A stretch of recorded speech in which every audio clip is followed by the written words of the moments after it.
Buen día, muchachos, pues vamos a trabajar con el problema número 15 que dice así: un obrero necesita calcular su salario semanal, el cual se obtiene de la siguiente manera, bajo dos condiciones. La primera dice: si trabaja 40 horas o menos, se le paga 20 pesos la hora. Si trabaja más de 40, se le paga 20 pesos por las primeras 40 horas y el resto pues serían horas extras consideradas a 30 pesos, ¿no? Vamos a ver tres ejemplos que traten de cubrir esas condiciones. El ejemplo 1 dice, bueno, supongamos que un trabajador trabaja 20 horas, sabemos que se le van a pagar a 20 pesos, por lo tanto ganaría un salario de 400 pesos. Veamos el caso 2. En el caso 2, este trabajador justo trabaja 40 horas exactas. La condición marca que siempre y cuando trabaje menos o igual de 40 horas, pues se le va a pagar también a 20 pesos, por lo tanto estaría ganando 800 pesos. Mi tercera condición es cuando trabaja más de 40 horas, en este caso pongamos un ejemplo de 50 horas. Tendríamos que calcular las horas extras aquí, para saber que las primeras 40 horas se le van a pagar a 20 pesos, eso serían 800, y que el resto serían consideradas como horas extras, serían pagadas a 30 pesos, por lo tanto estaremos hablando de una cantidad de 300 más 800, pues seríamos hablando de 1100. Finalmente vamos a analizar las entradas, procesos y salidas que debemos considerar para hacer nuestro programa.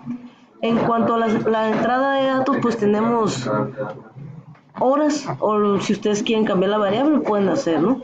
En los procesos tendremos que considerar las condiciones. Solo tendremos, en el caso de que trabaje 40 horas o menos, el proceso sería calculado multiplicando la entrada, que en este caso es horas, por 20 pesos. Pero en el caso de que la condición se dé como más de 40 horas, entonces primeramente hay que calcular las horas extras, que sería con la entrada de datos menos 40. En el ejemplo de las 50 horas, imagínense 50 menos 40, las horas extras serían 10. Si el trabajador hubiera hecho un turno de 60 horas, pues serían 60 menos 40, las horas extras serían 20 y se tendrían que pagar a 30 pesos, ¿no? A 30 pesos.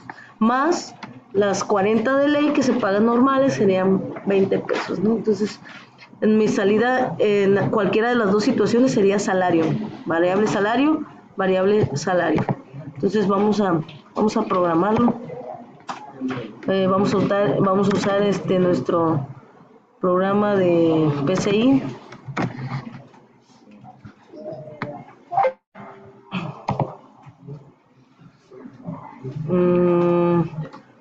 Recuerda ponerlo flexible si es la versión te lo permite, y aquí pues vamos a ponerle salario de un trabajador o salario simplemente, ya tú eliges el nombre. Aquí pues lo primero que vamos a ocupar es una entrada de datos, por lo tanto usamos un leer y mi variable será horas en este caso, ¿no? Después de haber pedido la lectura, nosotros vamos a usar un condicional, sí, entonces para expresar la condición. La primera condición entonces diría si las horas son menores o iguales a 40, entonces haz un cálculo que sería con el proceso de asignación para entonces trabajar lo que sería el salario. El salario lo vamos a calcular con las horas pagadas a 20 pesos.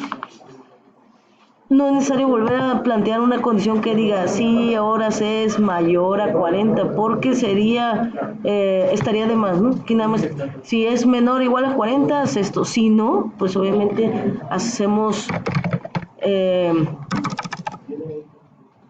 hincapié en que pues sería la segunda condición, ¿no? Entonces, en el caso de que entrara esta condición, tendría que calcular las horas extras dadas por, como quedamos, horas menos 40, y el último proceso a trabajar pues sería el salario.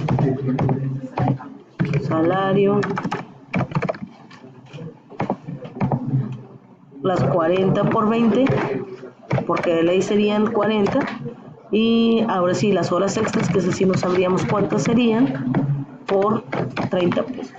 Una vez que termine la condición, ya sea que me está marcando error aquí porque se llama igual el programa, vamos a ponerle salario trabajador para evitar esos errores. Ahí está. Ahora sí, una vez que ya sea que entre esta condición o esta, en ambos casos conocería el salario, ¿no? Así que bastaría con imprimir salario como salida. Vamos a probarlo. Digamos que trabajó los ejemplos 20 horas, pues ahí está, 400 pesos. Digamos que trabajó justamente 40 horas, ahí está, 800 pesos. Y digamos que trabajó 50 horas, como en el ejemplo 3, entonces habíamos quedado en 1100 pesos, ¿no? Aquí tenemos nuestro diagrama, que lo podemos revisar y listo. Ahí tendríamos terminado nuestro